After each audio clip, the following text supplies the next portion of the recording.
ამაშია საქმე, რომ მთავრობა არ არის მარტო სერვისი, როგორცაც გვიცხადებდნენ ნეოლიბერალები. მახსოვს გამოვიდა ერთხელ განამერაბიშვილი და მთავრობა რა არის? სახელმწიფო სერვისია. უნდა მოიმსახურებო ხალხს, მიხვალ რუს გადაიხდით ცნობას აიღებ, მიხვალ ის ჩაბარეთ ეს მართვის მოწვევას აიღებ, მიხვალ რუს გადაიხდით პასპორტს აიღებ. სერვისია, მეტი არაფერი. სერვისი კი არა. სახელმწიფო და ხელისუფლება ეს არის უსაფრთხოების გარანტია. ეს არის პოლიტიკური ცენტრი.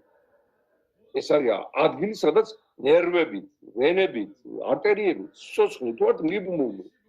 და რომელზეც დამოკიდებული არსებობა, ერთ როგორც დემოგრაფიული ეთნიკური მოვლენა. რა სერვისი, ვის სერვისი? და ამიტომ აი არჩევნებს და არჩევანს უნდა მოვუდგეთ ძალიან დიდი სერიოზულობით და ეს მე მგონი კაი უსასწავლებელი მაგალითები დაგვიგროვა ისტორიამ ჩვენივე შეცდომების ხარჯზე. ვიჯობდა სხმისი შეცდომებიდან გვესწავლა და არ გაგვემეორებინა ეს ყველაფერი რა თქმა უნდა და